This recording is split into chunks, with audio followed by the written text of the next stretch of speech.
Sveiki, mano vardas Vadimas. Šiandien noriu Jūs pakviesti kartu slidinėti Pilos kurorte Italijoje kartu su mumis.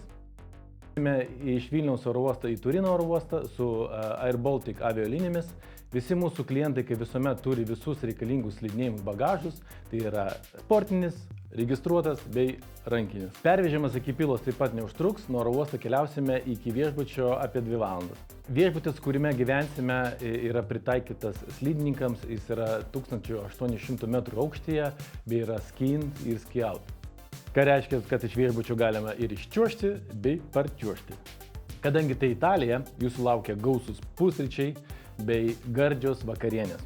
Ką verta paminėti, kad vakarienės metu baltas ir raudonas stalo vynai yra nemokami. Taip pat viešbutyje yra nedidelis baseinas, pirtis, spa paslaugos, inventoriaus nuoma bei vaikų kambarys.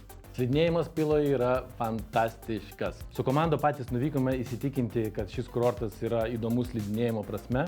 Pilos kurortas siūlo 70 km trasų, jos yra įvairios ir mėlynos, raudonos bei juodos. Tai tiks ir pradedantiesiems, ir patyrusiems. Taip pat yra ir sniego parkas, norintiems šiek tiek ekstremaliau praleisti dieną ant kalno. Ką verta paminėti, kad Pilos kurortą ir Aostos miestą jungia keltuvas, kuris yra įskaičiuotas į jūsų ski paso kainą. Tai puikiai proga praleisti laisvą nuo slidinėjimo dieną šitame mieste, suvalgyti gelato ir išgerti itališką espresso. Su jumis keliaus mūsų kelionės vadovas, kuris taip pat yra ir slidinėjimo instruktorius. Tad esant poreikiu galėsite pas jį užsakyti slidinėjimo pamokas. Taigi, skubėkite užsakyti, kol dar turime laisvų vietų ir susimatysime ant kalno.